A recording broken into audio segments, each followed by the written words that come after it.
10 अप्रैल साल 1912 उस टाइम का सबसे बड़ा जहाज था आरएमएस टाइटैनिक।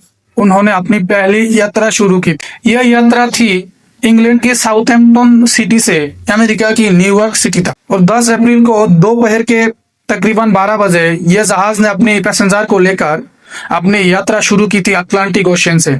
और अटलांटिक ओशन के वेदर एक्सट्रीमली ठंडे थे, और जो पानी थे उसका टेम्परेचर थे -2 डिग्री सेल्सियस। मतलब अगर कोई जिंदा इंसान पानी में गिरता है तो वो मैक्सिमम 15 से 20 मिनट तक जी पाएगा। और ऐसे चलते चलते 2 दिन बाद यानी 14 अप्रैल 1912 उस टाइम बहुत सारे आइसबर्ग की वार्निंग आई थी।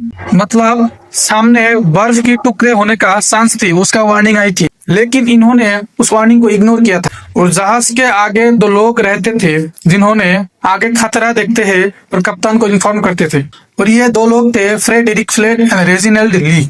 और उसी दिन यानी 14 अप्रैल रात को 11:40 PM उस टाइम पे फ्रेडरिक फ्लेट ने जहाज के सामने एक बर्फ की बड़ा चट्टान देखते हैं, और फ्रेडरिक फ्लेट ने 3 बार वार्निंग बेल बजाई थी और कहा था iceberg right ahead, iceberg right ahead. इसका मतलब है सामने बर्फ की चट्टान है। ये कप्तान को इन्फॉर्म किया था। और ऑफिसर ऑन ड्यूटी में जो था उनका नाम था विलियम MC मास्टर मुर्डूस। उन्होंने कहा कि जहाज को बाई तरफ मुड़ो और इंजन को रिवर्स करो। उस टाइम जहाज की स्पीड थी तकरीबन 41 किलोमीटर पर आवर, और बर्फ की चट्टान और जहाज के बीच में जो डिस्टेंस थे वो भी बहुत कम थी।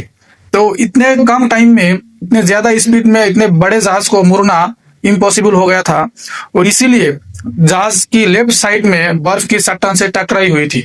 आरएमएस टाइटैनिक में तकरीबन 16 कंपार्टमेंट थे।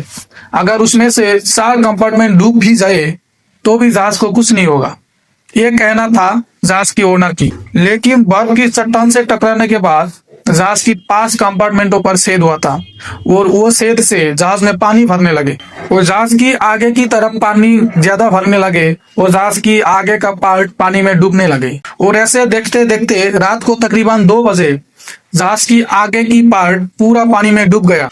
20 मिनट बाद यानी 2 बजे 20 मिनट में जहाज के बीच में से टूट गया एंड 2 पार्ट में डिवाइड हो गया, और वो दोनों पार्ट ही पानी के अंदर में डूब गया। आरएमएस टाइटैनिक ने तकरीबन 2200 पैसेंजर ले आई थी, और जहाज डूबने के बाद उसमें से तकरीबन 705 लोग जिंदा रहा और 1500 लोग मरा।